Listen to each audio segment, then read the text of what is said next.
My heart calls me. Back in 1995, I had a sudden experience that was very traumatic, and it was my first initial awakening.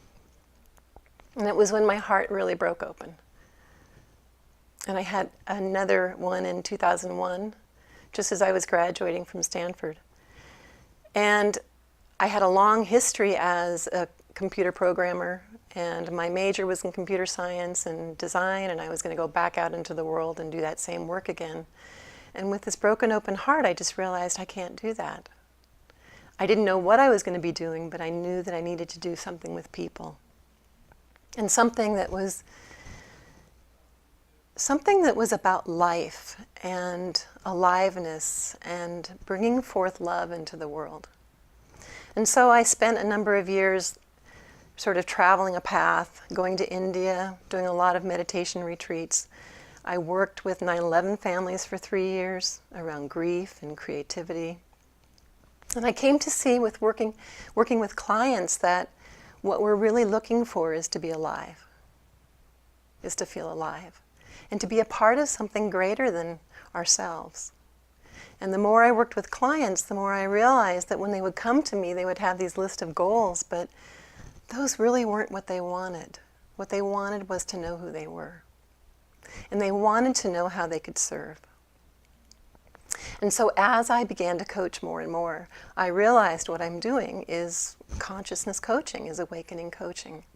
Because if somebody really wants to come into a coaching relationship deeply, they want to know who they are.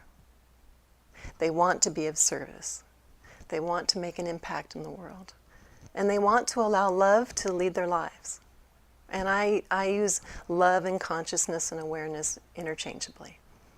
So much of my process over those years was to really find the feminine, to wake up the feminine within myself, because I'd been a programmer, I'd been interested in math and calculus and logic and all those things that are very left-brained, but I'd lost that feminine part of myself. And so those years were spent in going deep and looking into what the feminine means and how can I come into balance as a woman and as a human being between the masculine and feminine. And so one of the last things I'll say about this is I think that there's a way in which consciousness is moving to support life, unmonetized life, life itself. And whatever it is we do, if we can support life, then we're actually going to support a sustainable future. Well, over our time together as coach and client, we'll develop a relationship. We'll actually develop a very conscious relationship of how we'll work together, because each coaching client relationship is unique. So we'll come to find how I can best support you and what you need from me as the coach.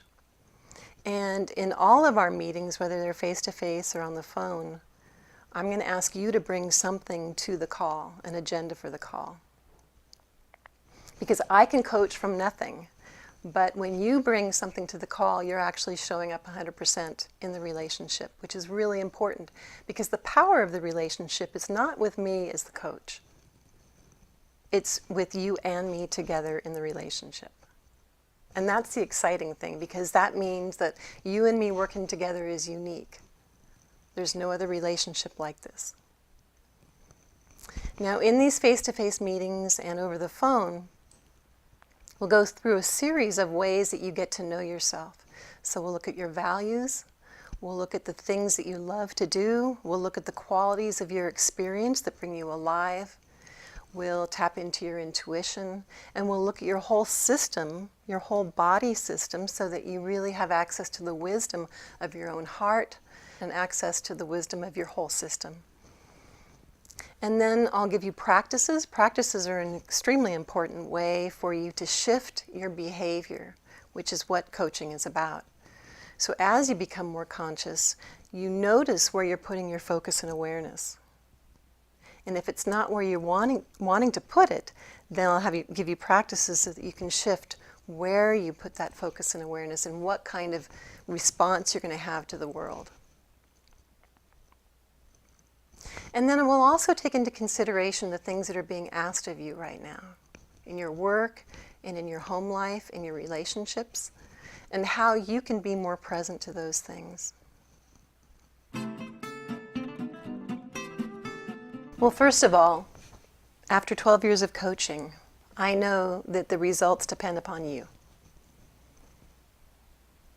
I can do my best coaching, but what is really required is that you show up and that you really want this. And I imagine that if you're even watching this video, that you're already conscious and that you want to be more conscious.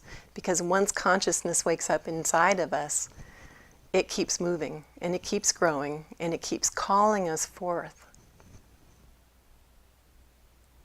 So the results depend upon how much you're willing to bring yourself to the coaching.